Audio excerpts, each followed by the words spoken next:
বিয়ে বাড়ি তো পাচ্ছি না, তাই বাড়িতেই বসে গেছি এরকম বিয়ে বাড়ি স্টাইলে খাবার খেতে।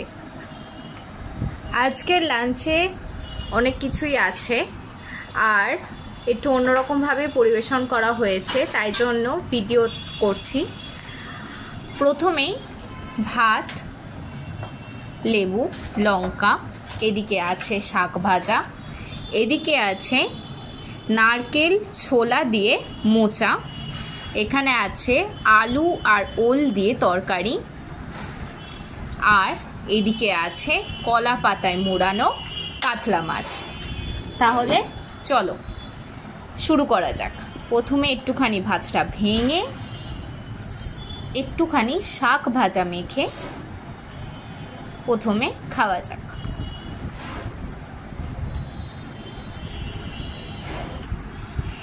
এবার যাচ্ছে এই নারকেল দিয়ে ছোলা দিয়ে মোচা। এই রেসিপিটা তো তোমাদের সাথে শেয়ার করেইছি।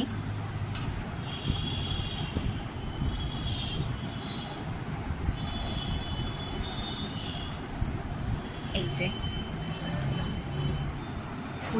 এবার যাচ্ছে আর একটা নতুন ধরনের রেসিপি, আলু দিয়ে, আর এটা হচ্ছে ওল। আলু আর ওল দিয়ে দম।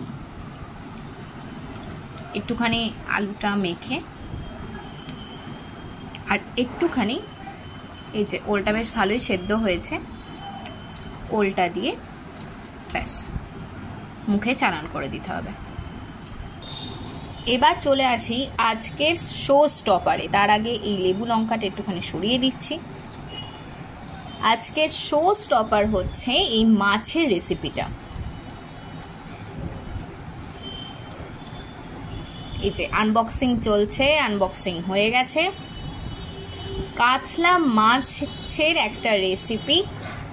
এই যে কাতলা মাছের পিস একদম ভেঙেই গেল, এতটাই নরম হয়েছে, একদম ফ্রেশ মাছ, যার জন্য একদম ভেঙেই গেল।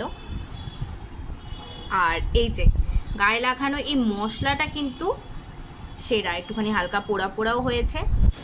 এবার একটুখানি এই মাছ দিয়ে একটু ভাতটাকে মেখে খেতে হবে। একটুখানি মাছও নিয়ে নিই।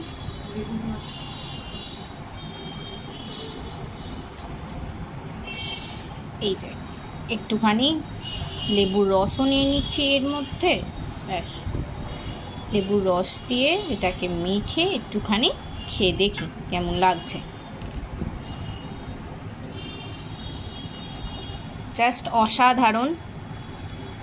এটা আজকে শো স্টপার তো বটেই, এটাই আজকে মেন জিনিস, একদম জিতে নিয়েছে এত কিছু আইটেমের মধ্যে থেকে। তোমরাও এরকমভাবে, এই রেসিপিটা তো দেখেইছো, আগেই চলে গেছে, এই রেসিপিটা কিন্তু অবশ্যই বানিয়ে দেখতে পারো, খেতে কিন্তু সত্যি খুব ভালো। এই যে এটা শুধু শুধুই ভালো লাগছে, ভাত দিয়ে তো আরোই ভালো লাগছে। তাহলে চলো আমি এটা দিয়ে এবার বাকি ভাতটা খেয়ে নিই। আজকের মতো টাটা, বাই বাই।